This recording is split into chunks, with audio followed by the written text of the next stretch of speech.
Hi കൂട്ടുകാരെ, എൻ്റെ മറ്റൊരു വീഡിയോയിലേക്ക് സ്വാഗതം. എല്ലാവരും സുഖമായിട്ടിരിക്കുന്നെന്ന് കരുതുന്നു. ഇന്ന് ഞാനൊരു അടിപൊളി നമ്മളുടെ റേഷൻ ചാക്കരി വെച്ചിട്ടുള്ള ഒരു ദോശയുടെ റെസിപ്പിയുമായിട്ടാണ് വന്നിരിക്കുന്നത്. എങ്ങനെ നല്ല സോഫ്റ്റായിട്ട് റേഷനരിയൊക്കെ ഉപയോഗിച്ച് നമുക്ക് ദോശ തയ്യാറാക്കാമെന്ന് നോക്കാം. ചാക്കരയാണെന്ന് പറഞ്ഞിട്ട് നമ്മളത് ഒട്ടിപ്പിടിക്കുമെന്നോ അല്ലെങ്കിൽ സോഫ്റ്റ് ആവത്തില്ല, നല്ല കട്ടിയാവുമെന്നോ അങ്ങനെയൊന്നും പ്രതീക്ഷിക്കുന്ന സാധാ ദോശയെക്കാളും സോഫ്റ്റും അതുപോലെ തന്നെ ടേസ്റ്റും ഉള്ളൊരു ദോശയാണ് കേട്ടോ. നമ്മളിതിൽ ഉഴുന്നും പച്ചരി എടുക്കുന്നുണ്ട്, പക്ഷെ നമ്മൾ എടുക്കുന്ന അളവ് തീരെ കുറച്ചാണ്. അപ്പോൾ നമ്മൾക്കിത് എങ്ങനെ തയ്യാറാക്കാമെന്ന് നോക്കാം. ഇതിൻ്റെ ബാറ്റർ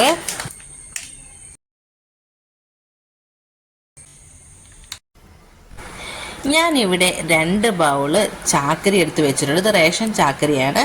അതുപോലെ തന്നെ അതേ സെയിം അളവിലുള്ള ബൗളിൽ ഒരു ബൗള് പച്ചരി എടുത്ത് വെച്ചിട്ടുണ്ട്.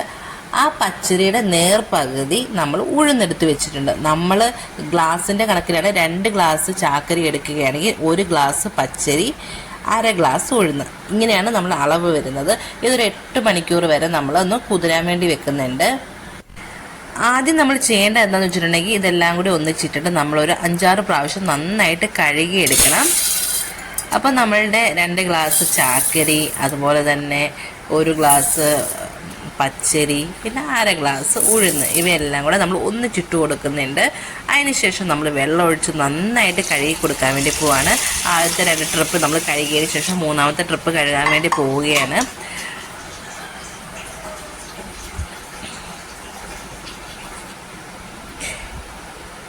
അപ്പോൾ നമ്മൾ 3-4 വട്ടം കഴുകി കേട്ടോ. അപ്പോഴത്തേക്കും നമ്മളുടെ അരിയൊക്കെ ഒന്ന് വൃത്തിയായി വന്നിട്ടുണ്ട്. എന്നിട്ട് നമ്മൾ മൂടി വെച്ചിട്ടുണ്ട്. നമ്മളൊരു 6-7 മണിക്കൂറിന് ശേഷം നമ്മൾ വേറൊരു ബൗളിലേക്ക് മാറ്റി കൊടുത്തിട്ടുണ്ടായിരുന്നു. കാരണം അത് ചെറിയൊരു ബൗളിലാണ് ഞാൻ ഇട്ട് വെച്ചിരുന്നത്.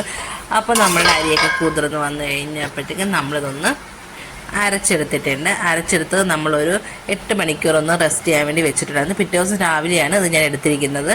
അപ്പോൾ നല്ല സോഫ്റ്റായിട്ടുള്ള നല്ല മാവായിട്ട് വന്നിട്ടുണ്ട് കേട്ടോ.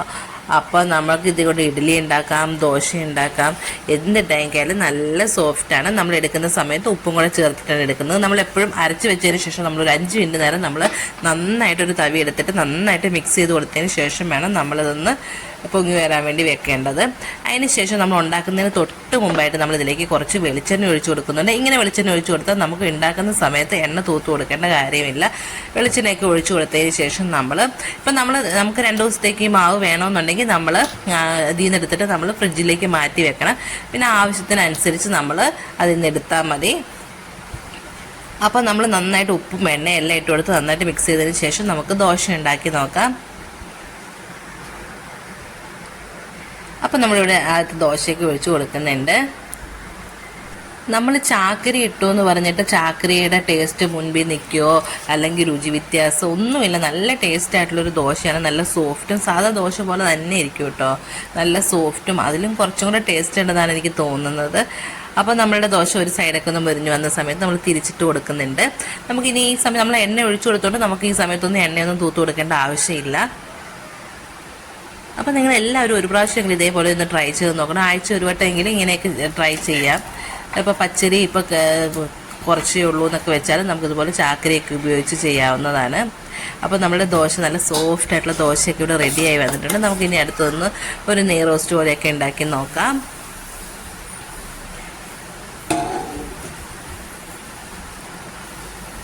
അതുപോലെ ഈ മാവ് അധികം ഒന്നും പുളിച്ചൊന്നും പോകത്തില്ല കേട്ടോ. ഒത്തിരി പുളിച്ചൊന്നും പോകത്തില്ല. 3, 4, 5 ദിവസം ഫ്രിഡ്ജിലിരുന്നാലും ഒത്തിരി പുളിയായിട്ടൊന്നും പോകത്തില്ല.